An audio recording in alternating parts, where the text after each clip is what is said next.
Hi everyone, it's Gabby from the Kia Hyundai channel, and this 2022 Kia Forte GT line is all mine. That's right, this vehicle is owned by me and I've been driving it for almost 2 years now. 55,000 kilometers on the odometer and a lot of memories have been made behind the steering wheel. I literally spend about an hour out of the 24 hours of the day behind the wheel of this vehicle, and that is a minimum. So every single day I am driving. That's just part of my job, something I do, it's my lifestyle. So I had to make sure when I did purchase a new car, this was definitely my first new car purchase, it was something that I could actually stand behind. Especially considering I work at a dealership where I'm constantly driving new cars, it's really easy for things to kind of get old and you start to think, dang, maybe it's time for a new car. But I'm not there yet, so let's talk about some things that have really stuck with me on this vehicle, things that I love, and then even some things that I don't really like. The first thing that led me to the GT line specific trim level of the Kia Forte was the fact that it looks pretty good. So of course the Kia Forte, I mean, it's nothing crazy. It is a compact vehicle. It's not too expensive. It's not trying to be. But the GT line body and the GT limited body does have that sporty appeal that makes it stand out from the rest of the compact segment. It doesn't look like a boring car that just gets lost in the crowd. But then again, it's nothing too extravagant. It's nothing crazy. It just looks good. So it's sleek. So I do like that. Another thing that really made me purchase this vehicle and not the trim levels below or something else entirely was just the safety and convenience features that came with it. So full LED headlights, LED fog lights, the red accents look nice, the black accents in the grille as well too. It just ties in very nicely. The thing that I don't like so much is the power, and there is a reason why I got this powertrain as opposed to the turbo. So I have the 2-liter naturally aspirated 4-cylinder engine and not the 1.6-liter turbo. And there's a reason for that.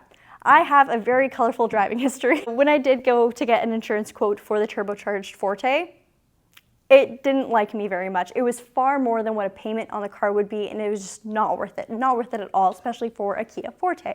Maybe if I was getting a performance vehicle, something crazy, but not for this car. It's my commuter. I drive it to work and back and wherever else I go. I don't take it to the track. So for this engine, it's good. I mean, it does its job, but it's not fast. It's 147 horsepower.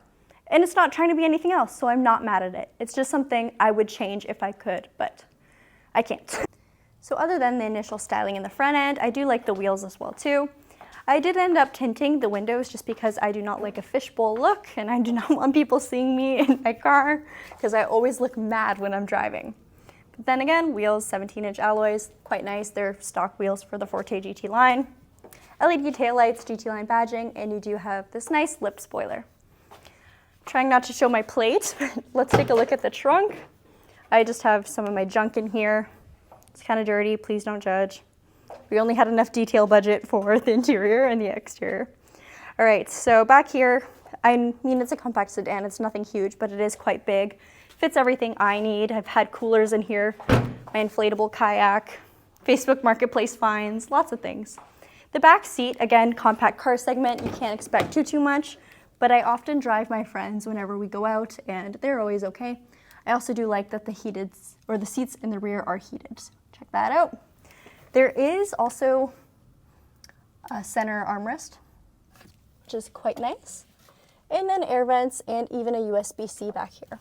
I did end up purchasing Tux mats just because I cannot stand having dirty carpets, especially if they get stained with salts. There's so much salt here in Canada in the winter that I just feel better if I do have mats.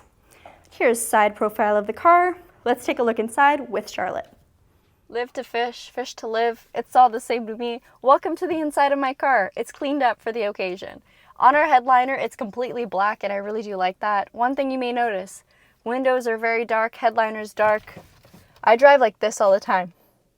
I don't want people seeing me in my car. That's the backstory behind that. All right, now for the rest of the vehicle, very, very comfortable. Has a very sporty feel to it inside and out, which I do like, even though this isn't necessarily a sports car. You get the feel, you know? Call me a poser, if you will, but I really do like this car. For your screen, it's 10.25 inches. Again, this vehicle is 2 years old. Screen's still super quick, fast. It's never really given me any issues. There are user profiles. You can set your adjustments to what you like, which is quite nice. Steering wheel is heated, leather wrapped, and everything you need is located on it. So if you want to change your driver assistance or your volume, you can do all that. Another reason why I chose this vehicle is you get a lot of the advanced safety functions, which, I mean, that is important to me. I do want to have that extra safety guard, right? And then when it comes to our odometer, we're at 55,000 kilometers right now. And again, that is under 2 years of driving. I think it'll be 2 years in, I'm looking at Charlotte because she's my business manager. I want to say the end of summer. All right, so it's been a lot of driving with this car. We've had a lot of time together.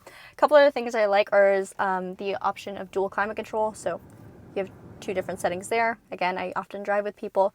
I do like the wireless phone charger. I use it very often, as you can see. It's my parking garage. This is Gabby's garage, if you will.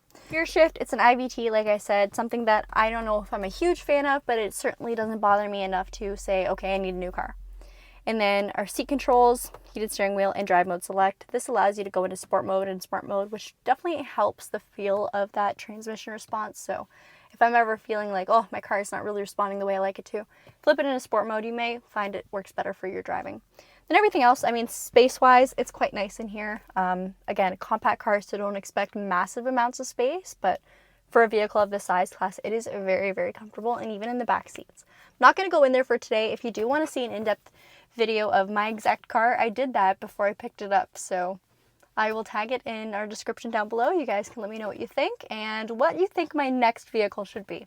So all in all, I guess you could say I'm pretty happy with my purchase. I've had 0 issues with this vehicle, and the only things are just things I may have changed if my situation was different at the time of purchasing. But maybe a faster car just doesn't make a lot of sense for me. Other than that, I do love my car. It's great on gas, great features, great efficiency, and great price point. If you want to know more about the Kia or Hyundai product, check out our videos. We do just about everything related to Kia and Hyundai. Thanks for watching. Hope to see you again.